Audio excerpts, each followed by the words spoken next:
श्री शिवाय नमस्तुभ्यम. आपण आता इथं वाघाडीला पोहोचलेलो आहे आणि शाद्याकडून येणाऱ्या सर्व गाड्यांचं पार्किंग त्यांनी वाघाडीला केलेलं आहे.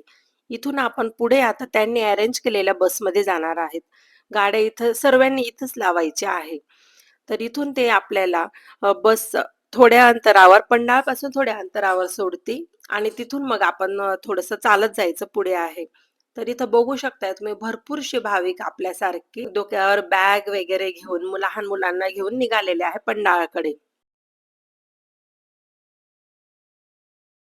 आपण पन्हाळच्या एरियामध्ये आलेलो आहोत आणि तिथं त्यांनी शिवलिंग ठेवलेले आहेत आणि हे शिवाचं एक मोठं स्टॅच्यू ठेवलेलं आहे त्यांनी. इथं त्याच्या पुढे नंदी आहे.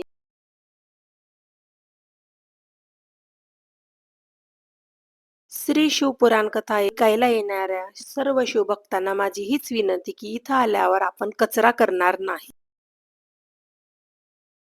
खूपच मोठा असा एरिया आहे हा. पंडाळ पण खूप मोठा आहे आणि त्याच्या आजूबाजूलाही खूप मोठी जागा आहे. बघू शकता तुम्ही खूपच मोठ्या प्रमाणात भाविक इथं कथा ऐकायला आलेले आहेत आणि खूपच गर्दी इथं झालेली आहे. आणि आपण बघतोय की इथं फक्त म्हातारी माणसं वगैरे किंवा काकू, मावशी असं नाही, तर सर्व वयाचे लहानपासून मोठ्यांपर्यंत सर्व वयाचे व्यक्ती आलेले आहेत. सर्व भाविक इथं आणि हे बाकीचे जे कोणी कोणी कचरा केलेला आहे ते बाकी भाविक ते कचराही साफ करताय इथं. तर सर्व आपल्या इच्छेने इथं कामही करतात आणि कथाही ऐकतात.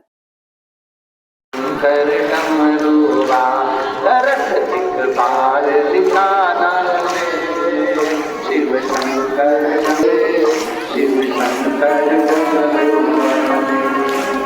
बार दिखाना रे शिव शंकर डमरुआ तरस दिखपाल दिखाना रे। सब गाइए दोनों हाथों में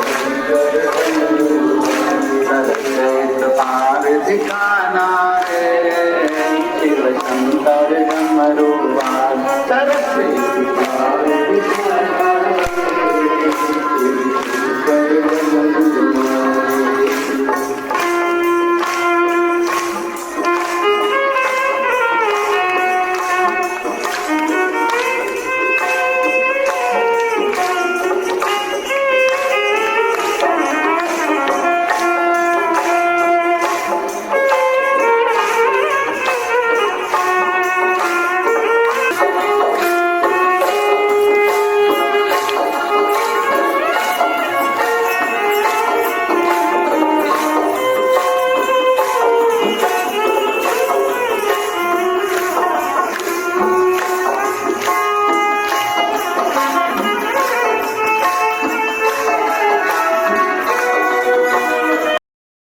आता कथा संपलेली आहे आणि सर्व भाविक घरी जायला निघालेले आहेत. आपण बघू शकतो लाखोंच्या गर्दीमध्ये इथं लोक आलेली होती आणि आता ते सर्व परतीच्या मार्गाला लागलेले आहेत.